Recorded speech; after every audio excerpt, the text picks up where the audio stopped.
Bye friend on demand episode 2 ஸ்டார்டிங்கே ஹீரோயிங் தான் காட்டுறாங்க. அவ முன்னாடி ஒரு பொண்ணு நின்றுட்டு இருக்கா. அவ வந்து இந்த விஷயத்தை பத்தி எக்ஸ்பிளைன் பண்றான். கையிலேயே ஒரு ரிங்கும் கொடுக்குறா. என்னன்னா, உனக்கு எப்பெல்லாம் இது பாஸ் பண்ணி எனக்கு போதும்னு தோணுதோ நீ இது கழட்டினா பாஸ் ஆயிடும். ஹீரோயின் கேட்கறான், என் பாடி ஒன்றும் ஆகாதுல்ல, என் உடம்பு பாடி, ஏன்னா நான் இப்போ நைட்டெல்லாம் இங்கே வந்துட்டேன்னா ஏதாவது பிரச்சனை ஏதாவது வரும்ல, வராதுல்ல அப்படின்னு அவ கேட்கறா.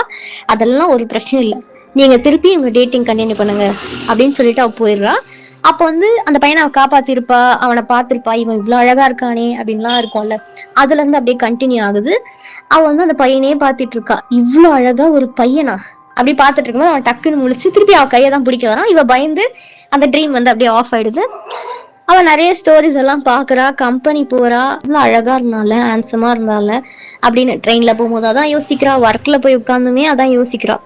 அப்ப வந்து ஹீரோவும் அந்த மேனேஜரும் பேசிட்டு இருக்காரு. இந்த மாதிரி வீக்லி கொட்டேஷன் வந்து மாறிட்டே இருக்கும், யார் டாப்ல வருவாங்கன்னே தெரியாது, யார் பெஸ்டா பண்றீங்களோ அவங்க வரலாம், இது வந்து ஹீரோயினுக்கு தெரியுமா அப்படின்னு ஹீரோ கேட்குறான். தெரியாது, இப்போதைக்கு சொல்ல வேணாம், அதுதான் ஒரு மாதிரி இன்ட்ரெஸ்டிங்கா இருக்கும் அப்படின்னு அந்த சொல்லிடுறான். ஹீரோயின் வந்து ஃபுல்லா அந்த பையனை பத்தியே நினைச்சிட்டு இருக்கா. நல்லா இருந்ததுல அப்படின்னு நினைச்சிட்டே இருக்கா. ஸோ நைட் ஆனோன்னு திருப்பி அவ அந்த ட்ரீம் உள்ள போறா. பார்த்தா எந்த இடம்னு தெரியல, ஒயிட் கலர் ட்ரெஸ் போட்டிருக்கா, புதுசா இருக்கு. சரின்னு சொல்லிட்டு போவோம் அப்படின்னு போறா. பார்த்தா அந்த பையன் முன்னாடி நின்றுட்டு இருக்கான். வந்து அவன் பேசுறான், இந்த மாதிரி உன்னை நான் பாக்குறதுக்காக தான் இத்தனை நாள் நைட் வெயிட் பண்ணேன் அப்படி இப்படின்னு ஒரு மாதிரி ரொமான்டிக் வேல பேசுறான். ஹீரோயினுக்கு வந்து ஒரு மாதிரி கிரிஞ்சா இருக்குடி, ஐயோ ஐயோ காதல்னா இப்படிதான் இருக்குமா, இவ்வளவு கேவலமா இருக்கே அப்படின்னு சொல்லிட்டு ஆட்டோமேட்டிக்கா அந்த ரிங்கை கட்டிட்டு வந்துடுறான். இது நல்லாவே இல்லை, சி அப்படின்னு தூக்கி போட்டு திருப்பி தூங்கிடுறா. நெக்ஸ்ட் டே ஒர்க் போறா, யோசிச்சுட்டே இருக்கா, அவளோட தாட்ஸ் எல்லாம் இதா இருக்கு. அண்ட் தென் வந்து அவரோட ஃப்ரெண்ட்ல ஒருத்தன் வந்து சொல்லிடுறான், இந்த மாதிரி இருக்கு உனக்கு தெரியாதான்னு. இவளுக்கு காண்டா, என்கிட்ட ஏன் சொல்லவே இல்லை யாருமே அப்படின்னு நினைச்சு அந்த மேனேஜர் கிட்ட போய் கேட்கிறாரு. அதுக்கு அந்த மேனேஜர் சொல்றாரு, நீ என்ன பாஸ் உன்கிட்ட நான் எல்லாத்தையும் சொல்றதுக்கு. இவ ஒரு மாதிரி கடுப்பாயி, நான் பாத்துக்கிறேன், நான் பண்றேன், என்ன நீங்க வந்து ஹீரோ இருக்கிறதுனால தான் இப்படி எல்லாம் பண்றீங்க, ஒருவேளை ஹீரோ இல்லைன்னா நீங்க என்கிட்ட சொல்லியிருப்பீங்கல்ல அப்படின்னு சொல்லிட்டு அவன் அங்க வந்து கோவமா போயிடுறான். அப்ப போகும்போது ஹீரோ வந்து அவனுடைய ப்ராஜெக்ட் வந்து ரொம்ப பிஸியா டிஸ்கஸ் பண்ணிட்டு இருப்பான். என்னதான் நடக்குது அப்படின்னு ஓரமா இவ பாப்பா. ஐயோ இப்ப நான் இதை வேற போட்டி போடணுமா, முடியலடா அப்படின்னு சொல்லிட்டு அந்த இடத்துல இருந்து திருப்பி வீட்டுக்கு வந்துடுறா. வந்துட்டு உட்காந்துட்டே இருக்கா. சரி ஓகே, திருப்பி ட்ரீம் தான் போவோமே அப்படின்னோடனே அது அப்படியே கண்டினியூ ஆகுது. அவன் திருப்பி அந்த ரொமான்டிக் வேலை அவன் பேசுறான். ஹீரோயின் மாதிரி ஒரு மாதிரி காண்டாயி அவன் வந்து ஸ்டாப் பண்றான். என்ன அப்படின்னும் போது, எனக்கு இந்த மாதிரி பேசுறதெல்லாம் பிடிக்கல, நீ உண்மையாவே இதெல்லாம் ஆசை இருக்கு பிடிச்சிருக்குன்னா நீ ஏன் வந்து எஃபெக்டா போடக்கூடாது, இதெல்லாம் நீ எனக்கு எஃபெக்டா காட்டு, எனக்கு மேல இவ்வளவு பிடிக்கும், அது இருக்கு இது இருக்கு நீ காட்டு அப்படின்னு சொன்னானே அவனுக்கு ஒரு மாதிரி சேலஞ்சிங்கா இருக்கு. ஓகே அப்படின்னு சொல்றான். சொல்லிட்டு அவன் வந்து என்ன பண்றான்னா, அதுக்கப்புறம் ஹீரோயின் பிடிச்ச ஃபுட் எல்லாம் உனக்கு எவ்வளவு வேணுமோ இது பண்ணிக்கோ அப்படின்னு சொல்லி எடுத்துட்டு வந்து வைக்கிறான் ஹீரோயின் முன்னாடி.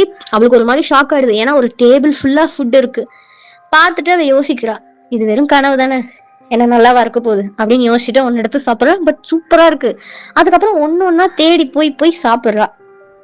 அது அவளுக்கு இன்னும் ரொம்ப பிடிக்குது. அவன் அதுக்கப்புறம் என்ன பண்றான்னா, நம்ம டேட் பண்ண போறோம் தான், பட் உனக்கு பிடிச்சதெல்லாம் நான் வாங்கி தரேன்னு சொல்லிட்டு ட்ரெஸ் வாங்கி தரான். அவ தொட்டானா அது அவ கையில வந்துருது. ட்ரெஸ்ஸு அது இதுன்னு என்னென்னமோ அவன் வாங்கி கொடுக்குறான். அவளுக்கு ரொம்ப பிடிச்சது, இம்ப்ரெஸ்டும் ஆகுது. ஆனா வெளியில சொல்ல மாட்டேங்கிறா. மோஸ்ட் இம்ப்ரெஸ் ஆயிட்டா. அப்ப வந்து அவன் பேசிட்டே இருக்கும்போது கிஸ் பண்ணிடுறான். என்னோட கேர்ள் ஃப்ரெண்டா இருக்கியா அப்படின்னு அவன் கேட்குறான்.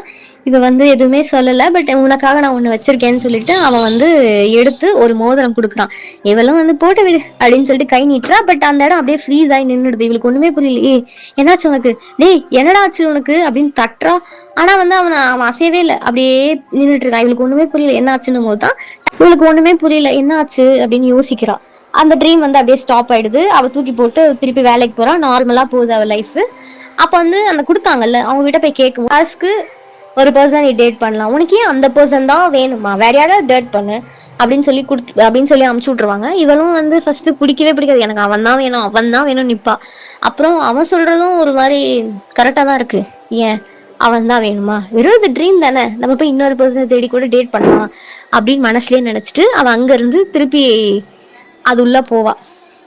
போகும்போது இவன் இல்லைன்னா உங்களுக்கு வேற ஒரு கதை அப்படின்னு சொல்லிட்டு இன்னொரு டேட் பர்சனை வந்து பார்த்து அனுப்பிச்சு விடுவாங்க. அந்த இடத்துல உள்ள போனோடனே ஒரு பையனை மீட் பண்ணுவா. அதோட தான் இந்த எபிசோட் முடியுது.